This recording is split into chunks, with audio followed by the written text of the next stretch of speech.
एक फोटो गर्मी में निकल जाएगा। आप लोगों का उत्साह देखकर इस बात का विश्वास जरूर है कि हम लोगों से पहले आप लोगों ने मन बना लिया है कि मेरे भाई शिवेश कुमार जी को यहाँ से भारी मतों से आप लोग विजय बनाकर भेज रहे हैं। यह आप लोगों का उत्साह दर्शाता है। साथियों, आज आप लोगों के बीच बस एक जानकारी साझा करने आया है। आप सब लोग जानते हैं कि देश में 6 चरण का मतदान हो चुका है और इन 6 चरण के मतदान में एक बात तय कर दी है, एक बात स्पष्ट कर दी है कि 4 जून को जब ईवीएम मशीन खुलेंगी तो हमारे प्रधानमंत्री आदरणीय नरेंद्र मोदी जी तीसरी बार देश के प्रधानमंत्री बनने जा रहे हैं। इसमें कहीं कोई संदेह नहीं। तो जब इसमें कोई संदेह नहीं है कि हमारे प्रधानमंत्री जी तीसरी बार प्रधानमंत्री बनेंगे, जब इसमें कोई संदेह नहीं है कि पुनः एनडीए की सरकार देश में बनने जा रही है, तो ऐसे में हम लोगों की जिम्मेदारी बढ़ जाती है। सासाराम लोकसभा की एक मतदाता की जिम्मेदारी बढ़ जाती है।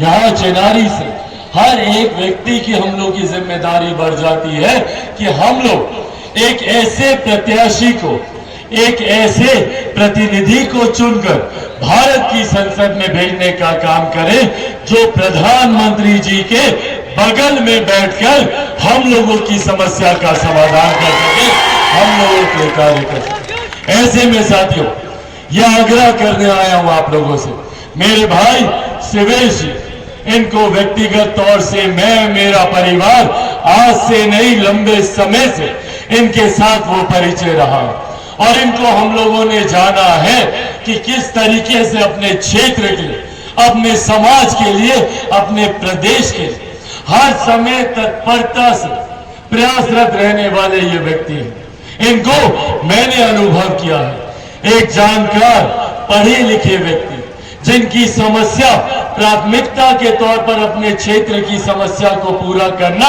इनके लिए हमेशा से प्राथमिकता रहा। ऐसे में जरूरी है ऐसे पढ़े लिखे नौजवान को जिताकर भारत की संसद में भेजना, ताकि कल को भारत की संसद में जाकर हम लोगों से जुड़े विषय को हम लोगों के लिए धरातल पर ही उतार सके। साथियों, आज हमारे प्रधानमंत्री जी का तीसरी बार देश में प्रधानमंत्री बनना भारत की अर्थव्यवस्था के लिए जरूरी है। आज से पहले हम में से कोई नहीं जानता था कि भारत की अर्थव्यवस्था कौन से पायदान पर है। पिछले 10 सालों में भारत की अर्थव्यवस्था दुनिया की 5वीं सबसे बड़ी अर्थव्यवस्था बनी। ये देन हमारे प्रधानमंत्री नरेंद्र मोदी जी की। जब देश की अर्थव्यवस्था मजबूत होती है तो राज्य का राजस्व बढ़ता है, हर क्षेत्र का आर्थिक विकास होता है, हर गरीब व्यक्ति के हाथ में ज्यादा कमाई आती है। अगले 5 साल में इसको 5वीं से ले जाकर तीसरी सबसे बड़ी अर्थव्यवस्था बनाने का संकल्प हमारे प्रधानमंत्री जी ने लिया।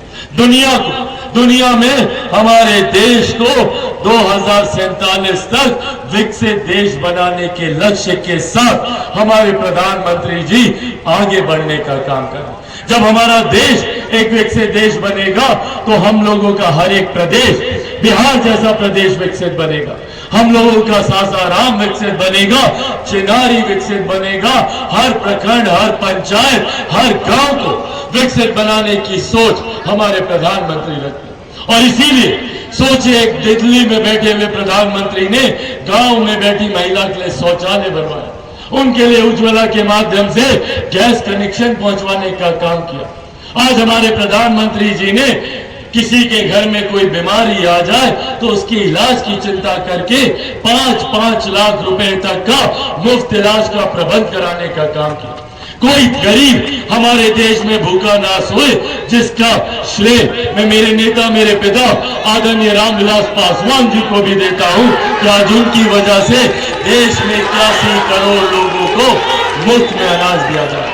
ये तमाम कार्य हमारे प्रधानमंत्री ने हम लोगों को मुख्य धारा के साथ जोड़ने की सोच के साथ किया।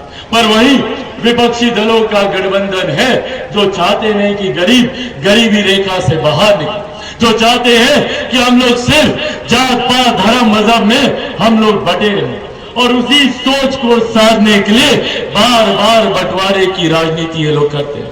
साथियों, आज हम लोगों को ये चुनना है कि ऐसे बांटने वाले लोगों के साथ हम लोग को जाना है या हमारे प्रधानमंत्री जी की समावेशी विकास की सोच का हम लोग को साथ देना है।